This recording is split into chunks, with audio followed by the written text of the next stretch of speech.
Good morning, students. Students, as we were discussing about the different criterias which are helpful in the classification of animals, and in this series we discussed two criterias yesterday. The first criteria we discussed yesterday was the number of germ layers, either the organism is diploblastic or triploblastic, and the second criteria we discussed that either the organism has one opening or two openings. ठीक है. Now today I want to discuss the third criteria, and the criteria is called body symmetry. Now initially I want to discuss that what is the meaning of symmetry. Actually symmetry means similarity in shape and size and a number of parts on opposite sides of median plane. Now I want to explain it into very simple way. Suppose we are drawing a line in at the center of the living organism's body. So symmetry tells us either the shape or size or the number of parts of the living organism's body are equal or not at the opposite side of the line. Are you getting my point? ठीक है, यानी कि if we are drawing a line at the centre of the body of the organism, ठीक है, तो उस line के दोनों तरफ अपोजिट तरफ क्या सारे के सारे बॉडी पार्ट्स इक्वल नंबर में हैं, या उसका शेप इक्वल है, क्या उसका साइज़ इक्वल है. ठीक है, तो अगर है तो एक अलग तरह की सिमेट्री, नहीं है तो एक अलग तरह की सिमेट्री. ठीक है. So what is symmetry? Symmetry means similarity in shape, size and a number of parts on opposite sides of a median line. Median line is a plane through which animals can be cut into two equal halves. तो median line actually क्या है? एक ऐसी line है, एक ऐसा plane है जिससे हम एनिमल को टू इक्वल पार्ट्स में कट कर सकते हैं. Now on the basis of symmetry the organisms are classified into three types. asymmetrical animals, now those animals whose body cannot be divided into two equal parts through any plane, यानी ऐसे animals जिनकी body को किसी भी plane से to equal parts में cut नहीं कर सकते हैं. ठीक है, लाइक स्पंजेज हैं, स्नेल्स हैं, अमीबा है. We can't cut their body into two equal parts by any plane. So these are asymmetrical animals. The second thing is radial symmetry. Radial symmetry means animals whose body can be cut into two similar halves in many planes, यानी एक से ज़्यादा plane से अगर आप किसी organism की body को टू इक्वल पार्ट्स में कट कर सकते हैं, then it is called as radial symmetry. For example, I am giving you one example. Suppose you will pick a book and I will tell you that please cut this book into two equal halves. तो आप इसको vertically काटिए, horizontally काटिए, diagonally काटिए. आप यानी कि एक से ज़्यादा plane से, दो से ज़्यादा प्लेन से आप टू इक्वल हाफ्स में कट कर पा रहे हैं, then it is called radial symmetry. And such symmetry occurs in organisms like hydra, starfish and sea anemone. Now the third one is bilateral symmetry. Now bilateral symmetry is the symmetry in which the organism's body can be cut into two equal halves but only through a single plane. यानी आप किसी एक ही plane से अगर किसी organism की body को टू इक्वल पार्ट्स में कट कर सकते हैं, then it is called bilateral symmetry. Example के तौर पे मैं आपको बताऊं, एक पेन है या एक पेंसिल है. If I will ask you to cut it into two equal halves, तो क्योंकि आगे से तो टिप है, पतली है, अगर आप इसको ट्रांसवर्सली काटेंगे तो ये कटेगी नहीं. अगर आप वर्टिकली काटेंगे तो तब ये टू इक्वल हाफ से कट जाएगी. यानी एक ही प्लेन से आप इसे टू इक्वल हाफ्स में कट कर सकते हैं, then it is called bilateral symmetry. इसके एग्जांपल हैं fish, frog and goat. I want to show you some figures, you can easily identify. देखिए स्पंज है एक, स्पंज को आप टू इक्वल हाफ्स में किसी भी प्लेन से नहीं काट सकते हैं, तो एसिमेट्रिकल हो गया. Now there is a sea anemone. ये आपका एक एग्जांपल है. इसको आप देखिए, इसको आप दो तीन थ्री प्लेन से आप दिखा, यहाँ पे कट डायरेक्ट बाइसेक्ट करके दिखाया हुआ है, यानी थ्री डिफरेंट प्लेन से आप इसे टू इक्वल हाफ्स में कट कर सकते हैं. तो यानी रेडियल सिमेट्री हो गई. नाउ बायलेटरल सिमेट्री आप देखेंगे कि एक ही प्लेन से, ये गोट है, गोट को आप एक ही प्लेन से टू इक्वल हाफ्स में कट कर सकते हैं. This is the example of bilateral symmetry. Now this is the another criteria. This is called symmetry. And the next criteria which I want to discuss with you, this is called body cavity or body coelom. Now what is body cavity or body coelom? I want to discuss with you.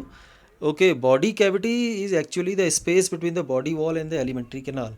यानी body coelom का मतलब होता है, या body cavity का मतलब होता है कि जनरली एक सीलोम तो सबके पास होती है, एक कैविटी तो सबके पास होती है. If you will open your mouth तो आपको नज़र आएगा कि हमारी बॉडी के अंदर गट है, एक कैविटी है, ये तो सबके पास है.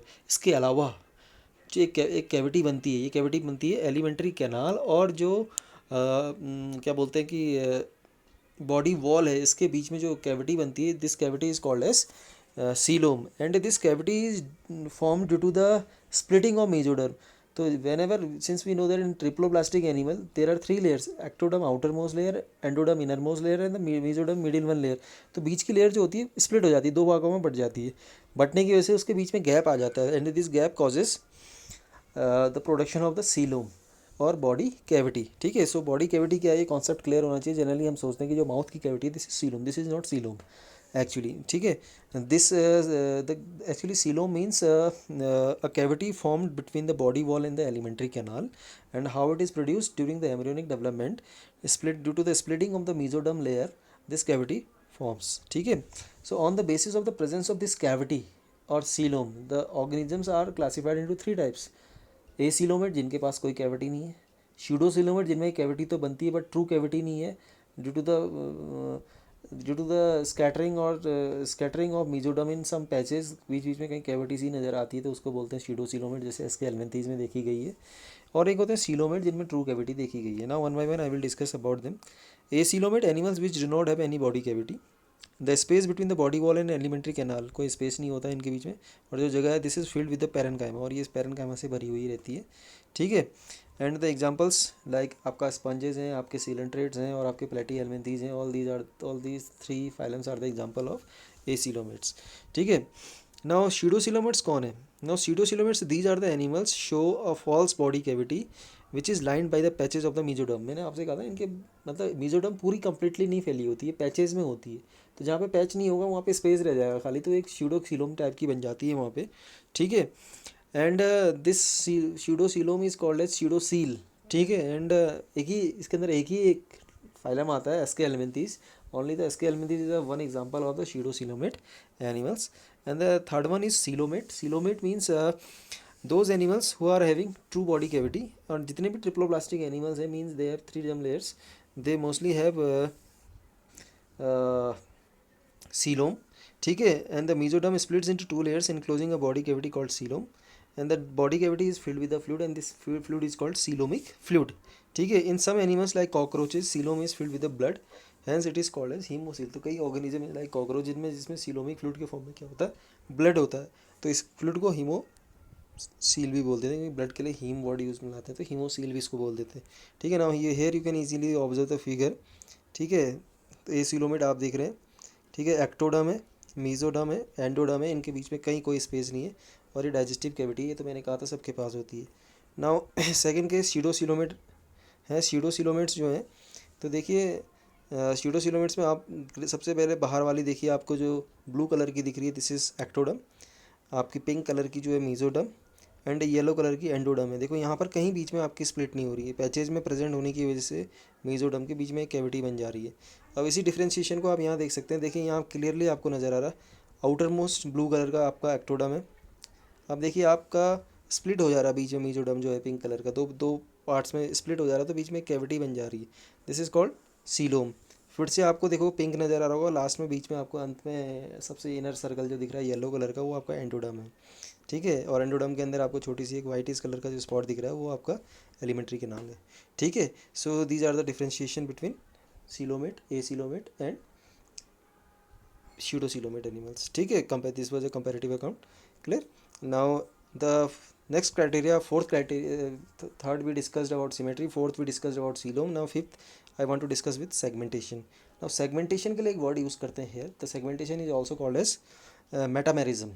ठीक है, तो have you ever observe the structure of the earthworm. आपने देखा होगा अर्थवर्म की बॉडी कई सारे सेगमेंट्स में बटी होती है. तो ऐसे ऑर्गेनिज्म इनकी बॉडी सेगमेंटेड होती है, इनकी बॉडी मेटामेरिक बॉडी कहलाती है, and the concept is called as metamerism.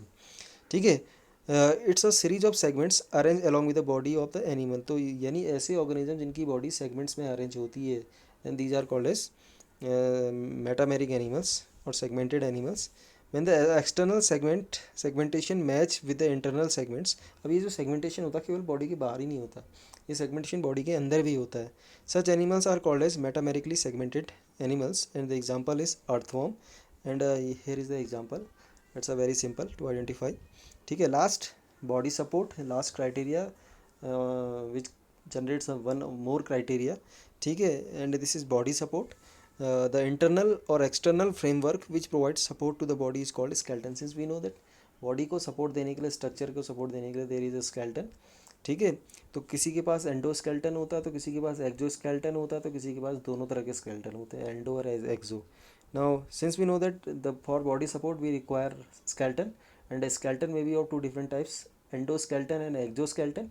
Endoskeleton means the skeleton which is present inside the body like your bones and cartilages, and the exoskeleton, the skeleton which provides support from the outer side of the body like in the most of the insects. और आपके पास भी exoskeleton है like your skin. ठीक है. Lower animals have only exoskeleton for the protection like cockroaches, while the higher or well developed animals have both kind of skeleton. This is endo as well as exo. Endoskeleton is the example of your bones and cartilage, and the exoskeleton is the example of your skin. ठीक है. Except it, I want to discuss few more criterias. Sometimes we can classify living organisms on the basis of their circulatory system, open circulatory system and close circulatory system. ठीक है. Open में क्या होता है कि जो ब्लड है वो सीधे ब्लड बॉडी के टिश्यूज़ के बीच में फ्लो करता हुआ चलता है. This is called open circulatory system. While we will discuss about close circulatory system. तो क्लोज सर्कुलेटरी सिस्टम का मतलब होता है कि जब when the blood flows inside the blood vessels, blood arteries, capillaries, ये वेन्स में अगर फ्लो कर रहा है, this is also closed circulatory system. So this can also be used as a criteria for the classification of the living organism. ठीक है. So these are the various criterias. So from tomorrow onward I will start the to explain various phylums, or I will explain the classification of kingdom Animalia. ठीक है. So I think this is enough for today. Then once again I will meet you tomorrow. Till then, thank you, bye bye, and revise your syllabus.